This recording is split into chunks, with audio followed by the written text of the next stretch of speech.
I went to a conference this fall in San Diego for NAGLE.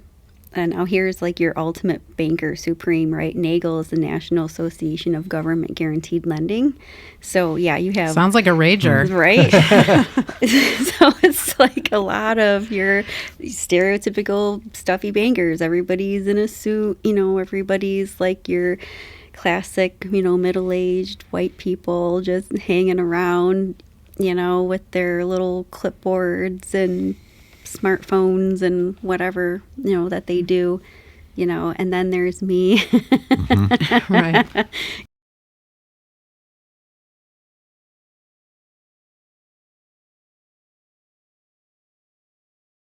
Welcome to Breaking Stereotypes with Todd and Tootsie.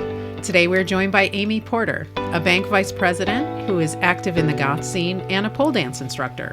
So today Amy will attempt to break several stereotypes. Before we get started, just like to ask our viewers to hit like and subscribe to help our new channel to grow and to help the YouTube algorithm. Welcome, Amy. Thanks for coming on. Thanks for having me. Let's start with defining for our viewers what the goth scene is like. What is that about? I mean, if you're going back to the origins of the goth scene, you're really looking at the late 70s, early 80s. You're talking your post-punk, early goth rock. So in my opinion, at the core, the goth scene is always coming back to the music.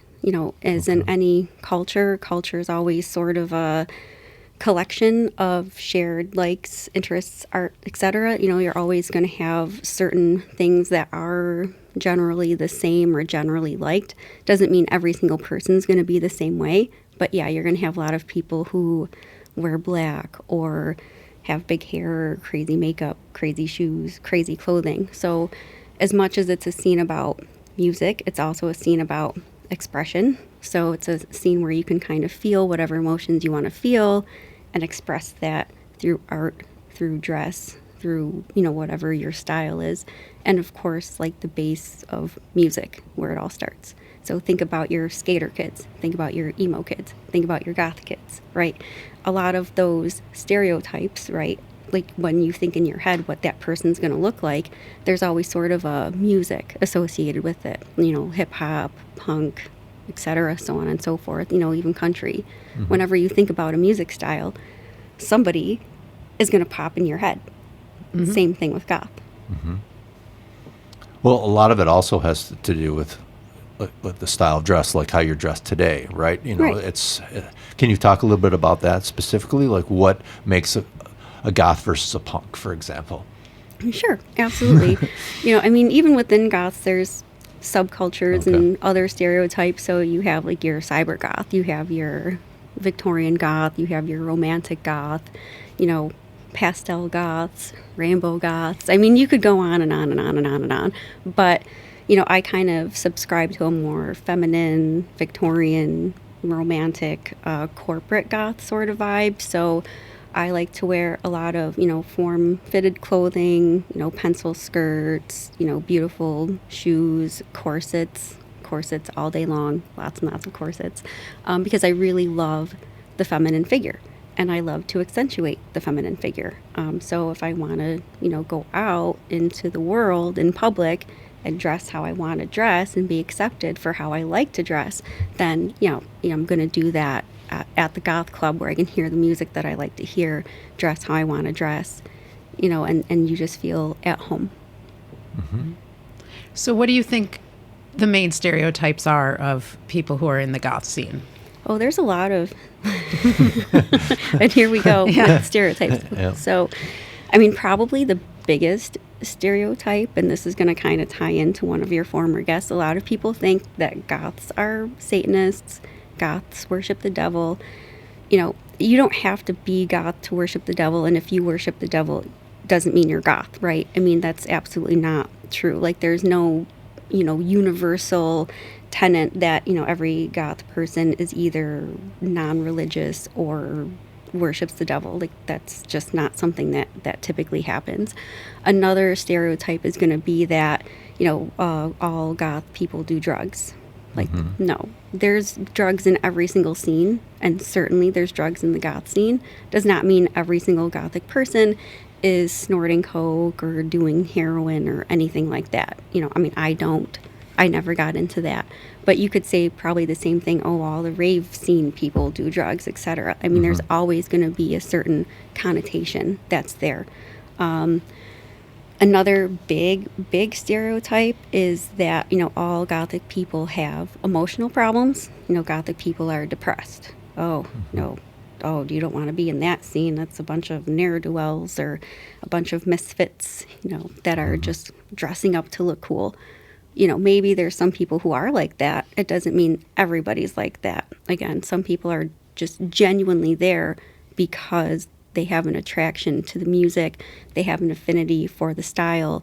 I've met some very, very intelligent, successful people, within the scene, people that work for college professors, people who are in news, journalists, that have wonderful stories of world travels, and, they don't happen to have crazy, emotional problems. Sure, some people do. But, if you think about statistics of people with mental illness, I mean, there's just way too many in the world to say, yep, they're all goth. That's just not possible.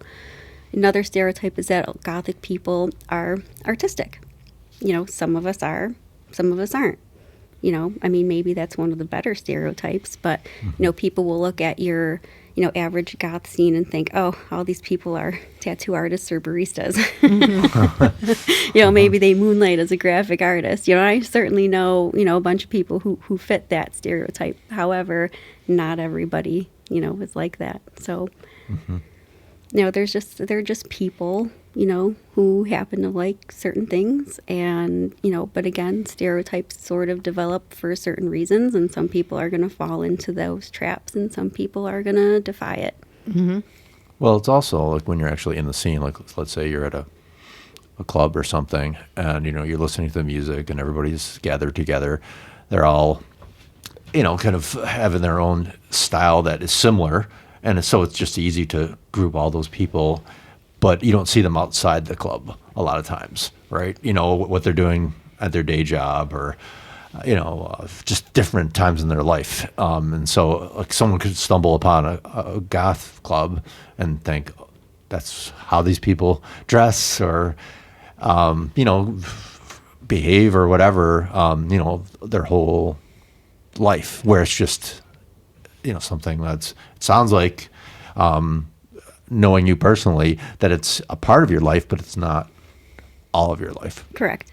Yeah, and there are definitely some, people that are really, really deep in the scene and they do really make it, their whole life. You would never see them, wearing, colors. Okay. Or, like wearing a suit or, looking very professional. A lot of people, they almost subscribe themselves so deeply to it that they don't explore anything else. And for me personally, I just don't do that. Like I will walk the line, so to speak, because I have a very professional job. So, when I go to work, I might still dress, in darker colors, and I might still dress in a more, maybe a Gothic silhouette where I'm going to wear something a little bit more form-fitting and, my pencil skirts and so on and so forth. But I find a way to blend it so that I can still be regarded professionally. And you are going to find colors in my closet. I don't know, that might cost me my goth card, but, I have pink dresses. Oh my God. So when and how did you get into the goth scene? That's a very interesting question. Honestly, I feel like I've always been this way. I've just always had this affinity for a certain aesthetic. I've just always been in love with witches and things that are a little bit more spooky. I just always had this a sort of attraction to it. And when you're a teenager and you start sort of developing your own tastes in music, as soon as I started hearing, some of the Gothic bands like Susie and the Banshees and, Joy Division and, starting to get a little bit deeper into that, like Skinny Puppy, and then getting a little bit deeper into, like, say, Sisters of Mercy, and, then exploring some of the more electro type of bands. I was just really hooked, to be honest, and I just loved the long, flowy dresses and the look of the corsets. It's just something I've always been attracted to. So I can't say that I was flipping in a book and said, who do I want to be today? It was just something that was just always in me. It just clicked, like literally 18 years old, walked into the goth club, wearing my Hot Topic special, and just feeling like, yes, like I love this girl. I love this boy. I love this music. I love, like just the flow, the dancing, the songs, the style of dress. I just immediately fell in love with it. And it really felt like, yes, like this is where I belong. This is what I want to be part of. This is what I want to get into. Mm-hmm. And that's just never changed. So in high school, were you one of the goth kids who was dressing like that even when you were a freshman in high school? When I was in high school, when I was early in high school, I kind of went through a very boyish phase. I wore a lot of very loose fitted clothing, big jeans, big T-shirts, band T-shirts, stuff like that. And then by the time I was in my junior and senior year, I started getting into more like long skirts and dark makeup and, I couldn't say corsets because I didn't have a corset when I was that age, but that style of top, like a corset style top, just didn't have like boning in it. But yeah, I was already starting to develop into that style. Mm-hmm. So did it take off when you were in the first club at 18? And then did you kind of lean into it more as far as the corsets and the style and things like that, or was it more of a gradual thing? It was a gradual thing, as I started making friends and learning about different brands and then getting introduced to more of the music. The music was my biggest passion. I wanted to know, what's this DJ playing? What is this band? Because really, I'm dating myself here, because I'm 40, but when I was, first coming through high school, my family didn't have a lot of money.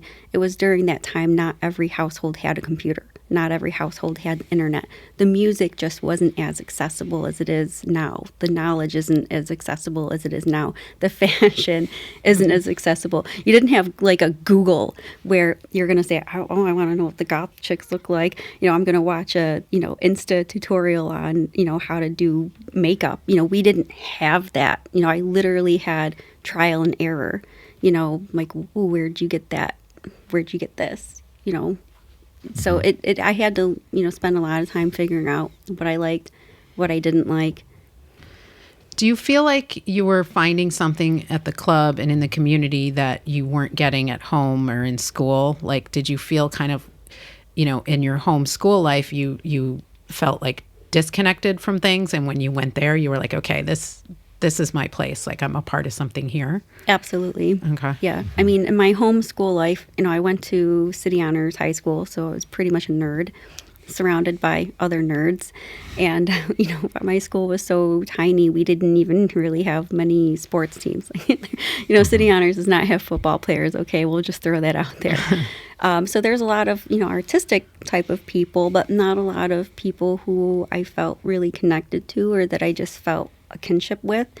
And then obviously going to the goth club, it was, again, I just felt this sort of just love. I just felt this very comforting feeling, like, yes, like there was so much about it that was so attractive to me. I felt like I want to do this. And at first I didn't go very often because I didn't have a lot of friends. And the friends that I did have were not in the goth scene. Mm-hmm. So it was like pulling teeth, like, oh, I want to go to the Continental, let's go to the Continental. And I had friends who were more like punks and just kind of alternative. So they wanted to go do the punk shows and the punk bars. And I'm like, no, I want to go to the Continental. So it kind of took me a while. And then, you make that first goth friend. And that's it, man. You're just, going every weekend, listening to your Miss Kitten and the Born Baton and, all those really fun synth pop bands like Covenant and Wolfsheim. And it was a good time. I made really good friends. I had a lot of fun going on road trips, seeing shows, seeing bands.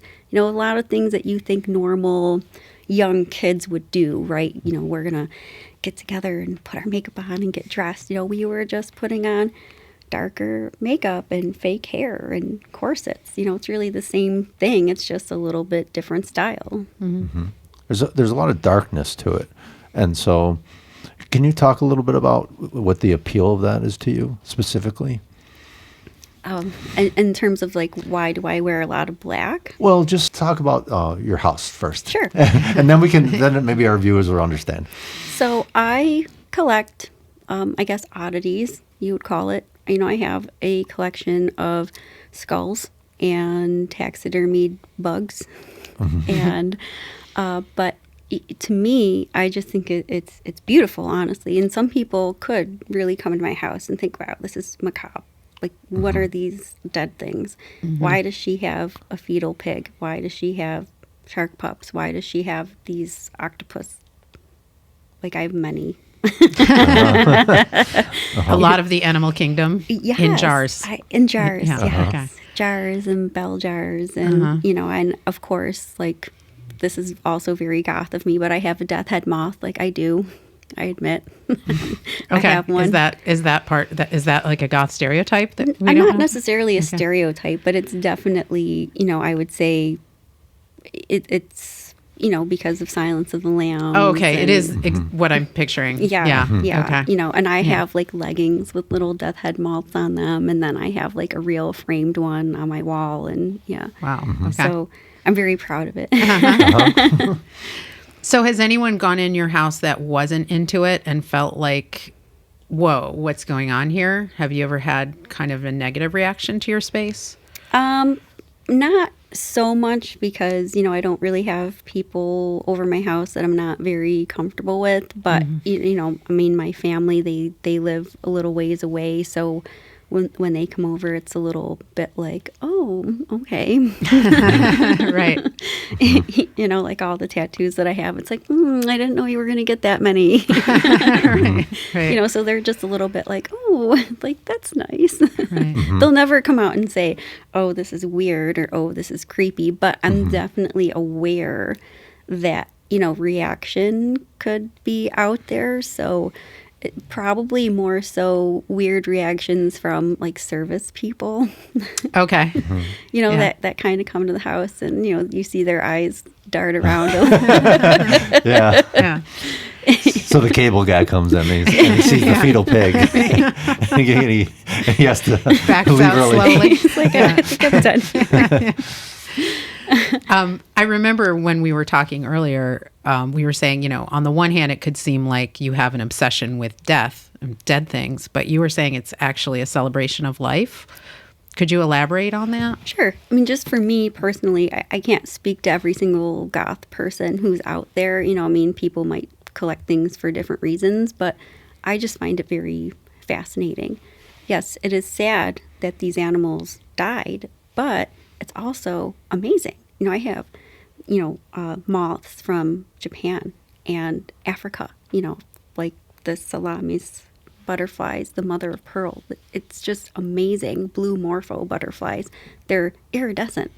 And to think that these are creatures that like lived somewhere in the world flying around right now and they're real, not just like on TV or box of crayons or whatever. They're just real things that for whatever reason, died or were collected and, now they're framed and packaged up in something that is accessible for one, small town girl in Rochester, New York. It's just amazing. Honestly, I just love looking at them and being able to really look deeply at them. Looking at like their structures and wings and even the bones, right? We're all bones. You have bones, whales have bones, dogs have bones, and I remember as a child going to museums and seeing like a big, whale skeleton, and their little flippers look like their little fingers coming down because of the bone structure. So having these skulls and things, you see the eye sockets and think, yeah, this is where their eyes were and connected to their brains, and here's their teeth and their mouths, and then you just imagine for a moment what their lives were like, and then you realized how everybody's sort of doing the same thing. They're breathing air and trying to find food and shelter, and I don't know, it makes me feel actually more connected to life and more connected to the world and the earth, and and it's really beautiful. I try not to think about how or why these poor creatures met their demise, but the fact that this one part was preserved, and now it's appreciated. That little bit of this creature is still living on. Mm-hmm. So at the same time, you are vice president of a bank, and so also true. I feel like it's such a great contrast to picture that along with the visual of what your home is like. And then I imagine you're going to work, and just what I'm picturing, the most square kind of corporate environment. So what is that like, and what is that kind of contrast like for you? Oh, Tootsie, you are not wrong. You are absolutely not wrong. If you imagine, I work for a bank and I work in a back office, so it's cube world. Mm-hmm. I'm a cube dweller. Mm-hmm. And, on my desk, I do have some vertebrae because, I'm always kind of bringing a little bit of myself wherever I go. But it has to be very toned down and very tame. Everything is very, I don't want to say banal, but, it's very, white and neutral and gray and, again, neutral. Mm-hmm. So, when I do go to work, I do have to present myself a little bit differently. However, with that said, I still just can't stop being me. So I come into work, I have tattoos, I have visible tattoos. Sometimes I dress a little bit extra. And I do think sometimes that it did take me longer to get to be where I am because of the way that I look and the fact that, my boss knows that I do pole, mm-hmm. And she's like, oh.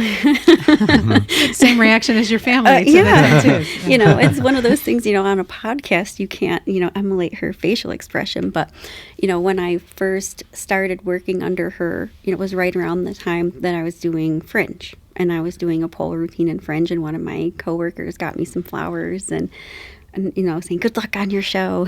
My boss was like, oh, what are you doing? And I'm like, pole dance in the Fringe Festival. And she's like, you're so talented. She really didn't know what to say. And I could tell that it made her a little uncomfortable. Mm-hmm. So had you ever had a boss talk to you about your dress or your tattoos showing or things like that? They actually, like, they violate some dress code or something? Well, so yes and no. Back, again, dating myself, back in the day when I first started, working for a bank, I would get talked to a little bit, like we don't have visible tattoos here, and, like we try to dress very professionally here and, business casual and stuff like that, where I really felt like I was playing the game. But, again, this is like I was a lot younger. So, as I got older, I just got better at playing the game. But at the same time, I wasn't willing to stop working on myself, so like I'm not going to stop doing pole and aerial just because, people in the bank don't like it. I'm not going to stop getting tattoos because people in the bank don't like it. But for a long time, I really did. For a long time, all my tattoos like were just completely not visible. Like I had a tattoo on my back and, that was like you could barely see it. And then I thought, I have this beautiful artwork and I can't even see it. So then I just started adding a little bit more. and, coming to work with purple hair. And Really? Yeah. How did that go over? Not bad, actually, but I will admit that, I did have to go to a meeting with our CEO. And I did, dye my hair back mousy brown before that meeting, just because, again, I still want to be, respectful. I do have a full sleeve tattoo, which is visible, pretty much every day. I also have a chest piece. But if I put on a suit, like button-up shirt, blazer, skirt, you won't see any of it, So it's kind of like I have to find that balance. And that's all part of it. Back in the day when I was really going clubbing all the time, I'd wear a lot of fake hair. A lot of fake hair, fake dreadlocks, what we would call them dreadfalls back in the day, but, all sorts of stuff. But everything was removable, right? So you come to work Monday morning like, I'm a good soldier, like I'm a good office, worker here. Here we go. What was that like for you? Because it was almost like repressing a part of who you were.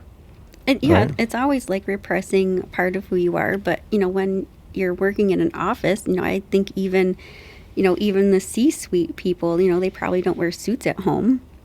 Sure. So I think it kind of affects people, a little bit all over the board. But for me, it's a little bit more expensive. Sure.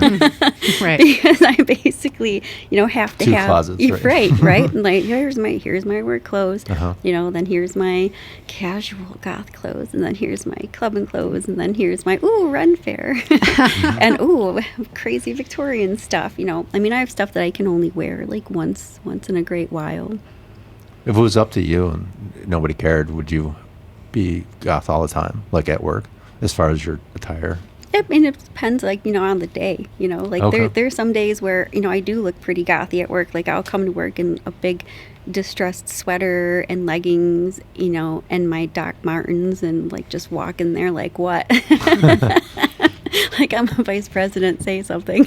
Now that you're a VP, you feel like you can do that. Right? Because I feel like I proved myself. I proved myself through my work ethic, my education. I have a BS in accounting. I graduated summa cum laude. Regardless of what I look like or what I might do on the side or what they know about me or what they might think about me, at the end of the day, no matter how long it took me to get here, like I'm here.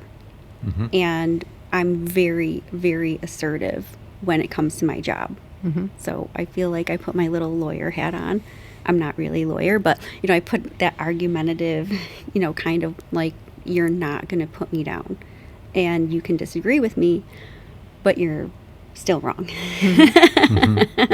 So, so that's kind of, how it is at work. I will mix a little bit. My boss really, really likes when I wear dresses and when I look very professional.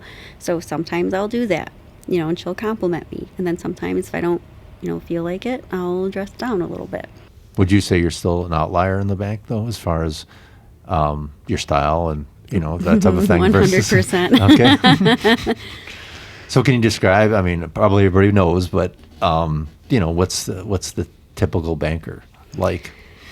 Everybody's a little bit different, Sure. but, you see a lot of the khakis and the, little loafers and button-ups and the blazers and, like the dresses that are in your neutral colors and, little heels and, you don't really see a lot of people walking around stomping in Doc Martens and, sweaters with holes in them, holes on purpose, and which I do, like I said, from time to time. I'll always kind of wear, sometimes I'll wear like a lace, like long sleeve lace shirt, like underneath a jumper. And, I think it looks really nice. But, I went to a conference this fall in San Diego for NAGLE. And now here's like your ultimate banker supreme, right? NAGLE is the National Association of Government Guaranteed Lending. So yeah, you have... Sounds like a rager. Right? So it's like a lot of your stereotypical stuffy bankers. Everybody's in a suit, everybody's like your classic, middle-aged white people just hanging around, with their little clipboards and smartphones and whatever, that they do, and then there's me, Right. and I'm always just a little bit different, like a little bit edgy, so we had a little reception and I came down and I was still dressed very smartly. I had black pumps and red slacks and a black and white striped top. So in my mind, circus, hello. But it was a sleeveless top, so you could see my tattoos. And one person came up to me and said, "Oh my God, like your tattoos are so refreshing," because the whole atmosphere was just very, very heavy, very serious. Just that, nobody's really putting out any sort of personality. It's just very much like, let me shake your hand. What bank are you from? What do you do? So what's the appeal of being in that world for you? Because it seems to go against everything that you are as a person. Yeah. You go to Toronto to get the clothes and you go out to the clubs and you have the tattoos and the skulls. And it's like, why are you in banking? I need to make a living. Like I was not adorned with wealth or family money or pedigree. So, this girl has to go out and support herself. And the allure of banking initially was stability, to be honest. I wanted a job where I knew what I was going to make and I was going to have steady hours. And oh my God, I don't work nights. I don't work weekends. I get holidays. Okay. Like, I'll do this, and going and studying accounting and having a degree in accounting, I was good at it. I was good at balancing. I enjoyed it as much as I guess you could enjoy such a thing. But again, it's that balance. So having a very steady job afforded me, the time and funds to go and do some of the things that I wanted to do. Obviously everything's in moderation. Like, no, I don't get all the free time that I want. I don't have all the tattoos that I want. I don't go on all the vacations that I want. I don't get all the clothes that I want, but it's enough. It's enough that, I can go out in the world and do my job and do my work and put a roof over my head and, have a hairless dog and a pet pig and a couple skulls. It just was something that was born out of necessity because I don't have a safety net. I don't have anybody who's going to support my dreams. So I can't really say, yeah, I'm going to be an artist. Well, I can't support myself that way, So I had to buck up and do the big girl thing, and here I am. Well, and you've been at it for so long that it must have, at some point, become part of your identity as well. Like when you are talking banking, you can just rip it off, really easily because it's a part of who you are as well, right? You have this dichotomy to yourself. Right, absolutely. I mean, it sure is. But again, the strongest shape is a triangle, right? So I sort of have this tripod of my life, right? So I have my job, which is very stable and it's very secure. And because I work so hard at it, I can sit in front of you today and say, I'm good at what I do. Like unequivocally, I can say yes. Like I'm confident. I know what I'm doing. Like I'm not going to back down when I really, really believe in something. If I don't think this deal is right, if I don't think this qualifies for the program, if I think this is a risk for the bank, I'm going to stand up and I'm going to say that. I'm going to talk to, go to the chief credit officer and say, I don't think we should do this. And I'm going to be heard because he respects me. He knows that I know what I'm talking about. And all that had to be earned, right? But to quell that sort of boring, day-to-day, monotony, and I also have, this goth side to me, which, you come home from work and, you want to listen to music that you like. I mean, Todd, you probably have something you put on your car. Same with you, Tootsie. You probably have like something that you just want to watch on the TV or movies that you like or songs that you like. And, when you get out of work and you're going to put some weekend clothes on, you guys probably don't always wear the same thing that you would wear, to your normal clients or, whatever you do. It's the same thing for me. And then a body in motion stays in motion. So I needed to find a mode of exercise that was interesting to me. I needed something that was going to be engaging and stimulating and challenging. Otherwise, I wasn't going to stick with it. So how did you try pole dancing? Groupon.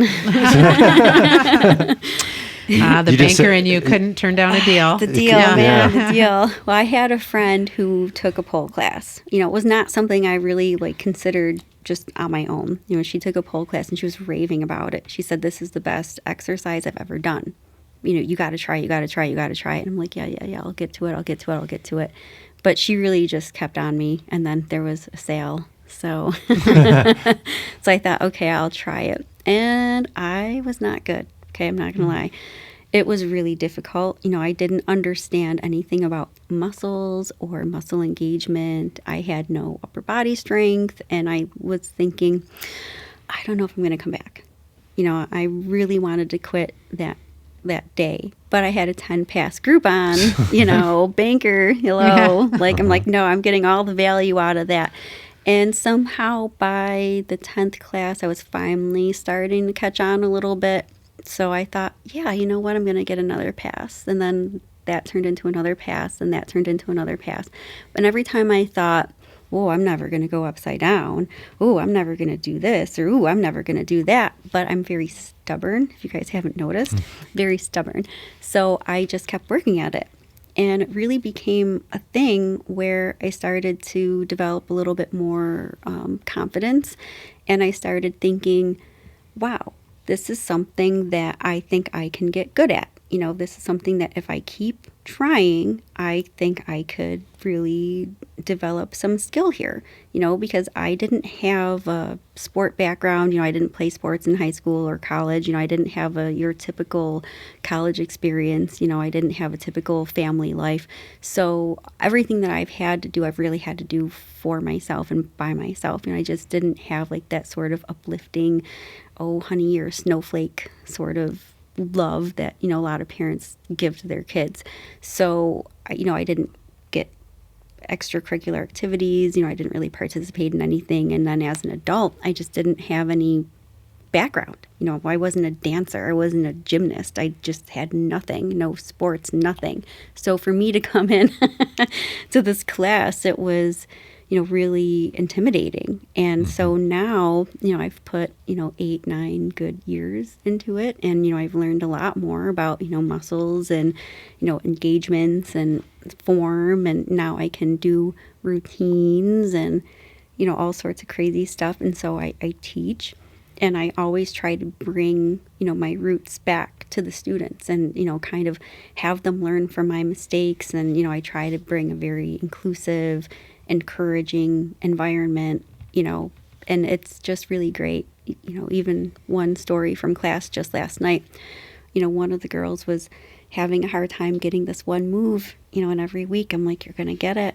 You're going to get it. How are you feeling about it? You're going to get it." And she got it.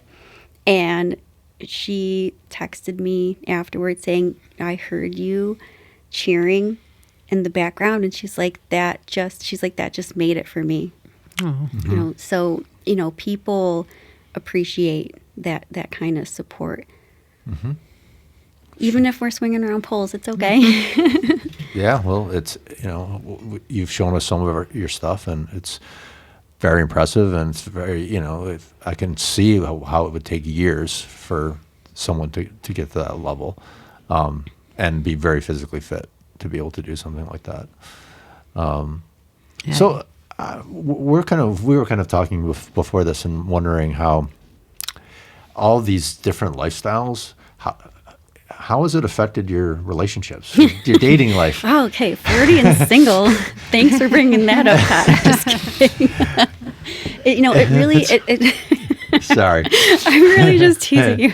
I'm just bringing, some light and some laughter to a pretty abysmal situation. But but it's one of those things where, it's kind of like a diner effect, right? You can be good at some things, but you can't be great at everything. I can't put all the time that I want into training because I don't have all the time that I want to put into training. So if I didn't have to work, then, I could be great at pole dance and so on and so forth. And it does affect relationships because, I don't have as much time to put into relationships. I don't have time to find good partners. But it also, I'm not going to lie, it kind of attracts the wrong type of people sometimes, where because I have so many different pieces of myself, I have like the professional banker person, but can I date a professional banker? No. No, because personality, like I need somebody who's going to want to go to those punk shows and who's going to want to go to rock shows and who's going to want to sit in, dive bars and, who's going to like some of the stuff that I like.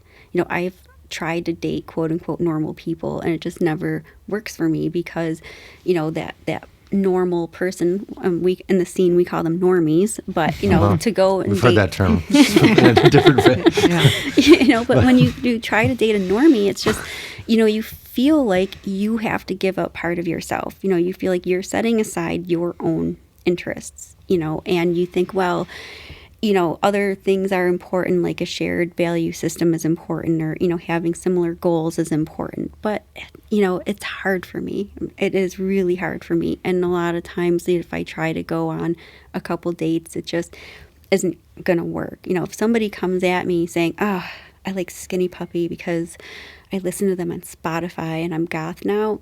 No, you're a poser. Just stop.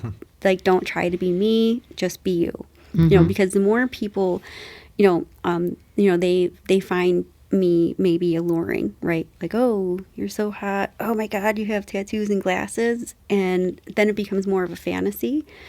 So they might want to get into the scene because, they have this ideal of me, which is, again, not healthy because now you're turning me into something. You're turning me into a fantasy. That's not real love. Like if you're like obsessed or, something else, like just an infatuation, that's not how love starts, and it's hard to build a foundation with somebody, when you're not working with the same pieces, so it's been really, really difficult. The pole dance also doesn't always help because, you might have somebody that's just looking at your body and thinking, oh, like, look, you're doing all this stuff, and then they want to sort of treat you poorly. They want to treat you like they treat sex workers, which is a whole nother rabbit hole, which is ridiculous in and of itself. I don't think anybody deserves to be treated as less or diminished because of, what they necessarily do for a living. But at the same time, no, I'm not going to let you treat me like that because, I put myself through school, I'm paying student loans, like I worked damn hard, like all these years, like I'm made vice president, I do pole. I'm not going to let anybody shame me, So if you're going to try to put me down or call me a whore or call me names or, try to tell me I'm a trollop or tell me that, you move like a stripper and strippers have no talent. Excuse me? Strippers have no talent? Really? Because I'm pretty sure that, we're done. Like I'm just not even going to argue with people, so. What about finding someone who's in the goth scene? Is it a kind of smaller scene? Does it get smaller as you get older too? It's a smaller scene. It gets smaller and a lot more recycled as you get older. And that's another, can of worms where you're starting to run into people that, they're in the scene for some of those quote unquote bad stereotypical reasons that we talked about earlier, people that, have some issues or stability issues or emotional issues. So that's like another thing where it's a little bit sketchy, trying to, find somebody in the scene that, is like me, who is strong and confident and not, super depressed, or into drugs or, having some sort of issues. And again, I don't want to just pick on scene people, but it just has been very, very difficult. And some of the people that I have dated within the scene have been the most abusive, emotionally abusive, physically abusive, like financially abusive, people, that I've dealt with. So that kind of led me to try to date outside of the scene, but that just hasn't been fulfilling. So you're in kind of a conundrum, it sounds like. Yeah, absolutely. Where it's like you're trying to be true to yourself and, but you're not having success with normies. So you're kind of pigeonholed in the goth scene, which, like you said, feels recycled or potentially toxic encounters. So what do you do, and how do you feel about your dating future? So I did go online a little bit, which again is very overwhelming because you get a lot of attention, people that just look at your pictures, oh, you're so hot, or people that, treat you like fantasy. I remember saying to Todd once, I'm not your suicide girl. And he's like, what's a suicide girl? Like, look it up later and you're welcome. But people, they sort of react to me like that. So I'm always a little standoffish, wondering like, what's the true intention of people, being online. It's just really, really tough. So I've met someone that I'm going to go on a date with. I'm a little bit excited, but God only knows. But I'm excited about this person because I feel like he's more my speed. Like he's really into music, punk and hardcore, and he works. So I was like, oh, you have a job and you support yourself and you have a dog so you can keep another creature alive, but, similar interests and similar values. And Are you into death metal at all? Oh. We know a guy. I like black metal. Oh, okay. So how did you met this guy online? Yeah. Okay. Yeah. Because, even goth people have to Sure. look for love. I mean, not just like goth, but just saying like, alternative type of people. It's just weird because, when I happened to be online, a lot of people that I was matching with were not alternative at all, and so I just was having a really hard time thinking like, well, what am I going to do with this person? Like, where am I going to go? Like, what are we going to have? Right. So it's been a little bit challenging. And then you're right about, kind of being like pigeonholed in this space where, well, how do I meet somebody? Right. How do I meet somebody that is similar to me and what I like, when it's really hard for me to meet people, like working at a bank, there's not very many people around because, we still have our COVID protocols in place. Plus, I don't really have that much in common with them. And then, I do pole dance and aerial, and let's be real, it's a clam jam, okay, guys? It's like makes me wish I was into that, but, we all like what we like. So it's just been hard to really meet people. And then, the goth scene, I don't go out to the club as much because, it just was getting a little boring. I'm not going to lie. There's a lot of the same people and same music. And, I really want to just have somebody to pal around with and go to shows with and, see more like live music and bands that I like and go to the club, here and there, like not like every weekend.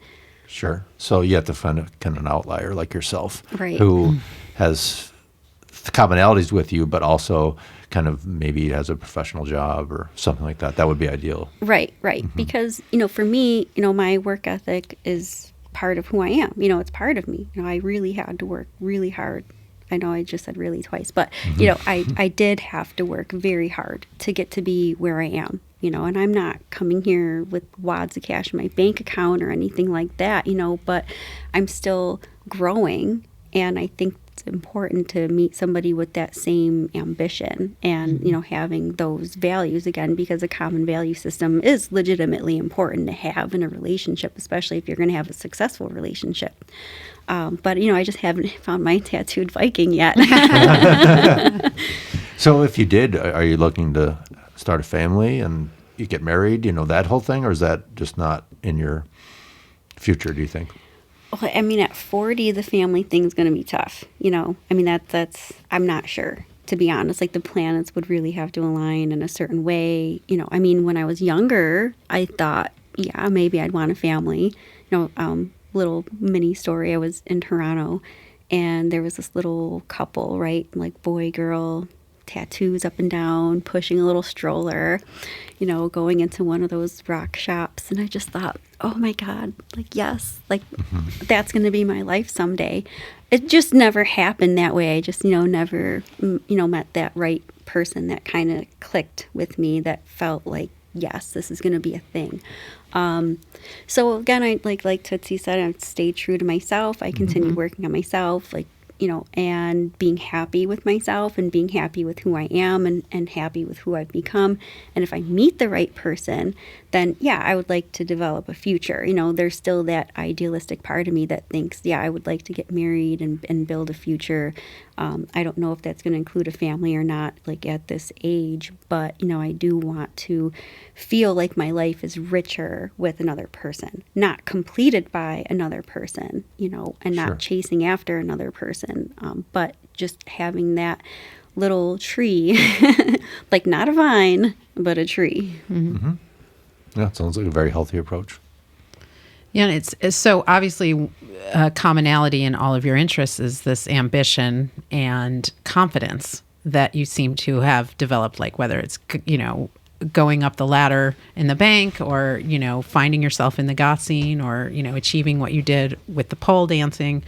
So I guess my question is, was there one area that gave you that confidence or were you always this way? Or It's funny because I'm not always as confident as I appear, but yeah, sometimes definitely very confident. I think some of it maybe started with the goth thing, because I just wanted to wear what I wanted to wear, and sometimes I would be, doing like a photo shoot, like I did, alt modeling here and there a little bit, and, going to the club or whatever, I might be wearing like a vinyl lip service dress, and people are looking at me funny.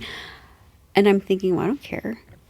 Like, I'm wearing what I want. You don't need to judge me. You don't get to judge me. You can judge me silently, but I don't really care. So that kind of started that sort of air of, if I want to wear this corset, I'm going to wear this corset. If I want to go to the run fair and dress up, I'm going to dress up and go to the run fair. And I started getting tattoos because I appreciate the art. It wasn't like, ooh, everybody needs to see this. Everybody needs to see my arm. Like, dude, look at my arm.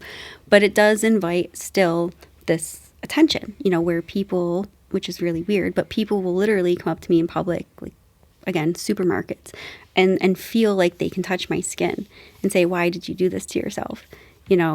It's really? Yes. Wow. It's bizarre that people feel so entitled, to like turn around in line and say, you would, be a lot prettier without that. But then other people will compliment you, so it still will go both ways.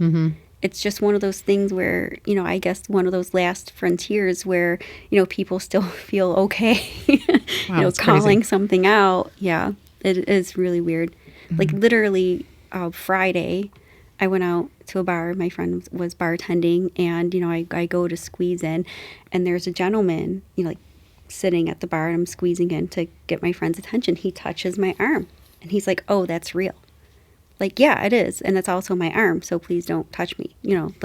Just people think it's okay to do that. Just because, there's ink in my skin doesn't mean it's okay for you to just physically touch me. So this is really who you are. This is more than, I guess, a lifestyle, I would say, or a obviously you're past the phase point. What do you see the future as? Like, can you age out of goth, or do you think you'll be a goth old lady? I think I'm going to be a goth old lady. Okay. I think I'm, going to be one of those sweet old ladies, and I'm going to be, baking cookies and, little skull and crossbones. And I do that now. I'll bake a pie, and then I'll take some of the pie dough and I cut little bats out. Do you see people now that are older that were maybe in the 70s when it kind of started that are still kind of in the scene? I have friends, who are, they're in their 50s, so they're a little bit older, but, they're still very much, again, because it's the music, right? So they still dress how they dress, and, and your dress is going to change over time. When I was younger, I dressed a lot more Lolita, okay? So I still wore, like corsets, but I wore a lot of the A-line skirts, and then as I got older, I really wore more pencil skirts. So I'm more of like a more fitted vibe. You know, I don't wear platforms anymore except stilettos because, you know, that's a little bit different. But, you know, but I don't wear like the big clunky platforms anymore. I don't wear fake hair anymore, you know, but I still have my own style. And I think that is going to continue, you know. I think that's going to continue for perpetuity. I don't see myself walking into my home one day and saying, oh, I'm done with these little octopus. I don't want you anymore. Oh, goodbye, shark pup. You know, Sure. it's like I just think, like, you know, it's just so deep part of me. Like, I don't regret my tattoos. You know, I don't regret my tattoos. You know, I don't regret, you know, the work that I've done. You know, like, I'm never gonna look at my skin and say, oh, why did I do that to myself? You know, like lady at the supermarket. You know, you live your life, I live mine. Every time I get a tattoo, I feel like a new person. I love seeing this newness on my skin. It's beautiful to me. You know, I don't get any work that I don't want. And you said you might be getting another sleeve. I know everything about you that you've talked about has to do with balance. Right. Balance in your work life, balance, you know, all around. So you're talking about adding another sleeve to maintain the balance and symmetry. And symmetry, and symmetry. And also, you know, you're telling a story, something that you're really passionate about. So the sleeve that I have on my right arm is all Viking, you know, Viking Norse mythology. It's Freya and Hildisvini, which is her battle boar. And she's surrounded by Freya's flowers. So I have columbines and cowslips. You know, I have a lot of runes with her. And then I have like a lot of the stave runes, you know, on my inner arm, you know, and I have everything covered all the way up to my armpit. So it was a labor of love. There's a lot of symbolism that went into it. So, you know, everything has meaning, and there's a lot of, you know, like the mythology, like even if you look at her amulet, you know, there's all of that is just like in the books and stuff like that. So, but Freya, her relationship with Hildisvini, you know, that's her battle boar, right? That's her ride or die. You know, there's this trust. So, you know, it's really interesting. And then Freya herself, you know, if you guys aren't familiar with her, she's the goddess of sex, beauty, war, you know, badass, right? She's the queen of the Valkyries. She presides over Folkvanger. So it's, you know, so she's powerful. Okay, she was highly revered. And so in my own little way, you know, there's me, like this crazy little girl, and my pet pig who's called Simon. Not anything cool like Hildisvini, but, you know, me and my pet pig, you know, that's your battle board, though, that's right? my battle board, right? So Freya's like this really souped up, you know, personification of, you know, when I want to feel fierce and I want to feel brave, you know, I look at my arm and I'm like, yes, like this was a powerful female figure, you know, which is beautiful, right? Fierce. So I love that, you know. So I was thinking maybe on my left arm going into something like Minerva, because, you know, she was the Roman goddess of wisdom and intelligence, and I love wisdom, I love intelligence. You know, she was like the goddess over the arts and strategy and war, and, you know, her animal was the owl, you know, so stuff like that. You know, she tamed Pegasus. So I'm, you know, kind of thinking about, you know, doing something like that. You know, she also created Medusa. No big deal. So, but, you know, but I put a lot of thought into, you know, the work that I get. You know, it's something that typically takes a long time. It's not really like a fly-by-night kind of, you know, oh, there's a dragon, give me a dragon. You know, like my personality is like very planned out and yet ornate and big because I'm extra. So. Right. All my tattoos are giant. Well, you definitely strike me as a powerful female figure, and we really appreciate your taking the time to talk with us today. We'd love to ask our viewers if they think Amy helped break a stereotype of a goth person or a banker, honestly, and a multifaceted stereotype breaker. Please drop a comment below. Let us know what you think. And don't forget to like and subscribe to our channel for more in-depth interviews that break stereotypes. Thanks, Amy. Thanks, Thank you. Amy.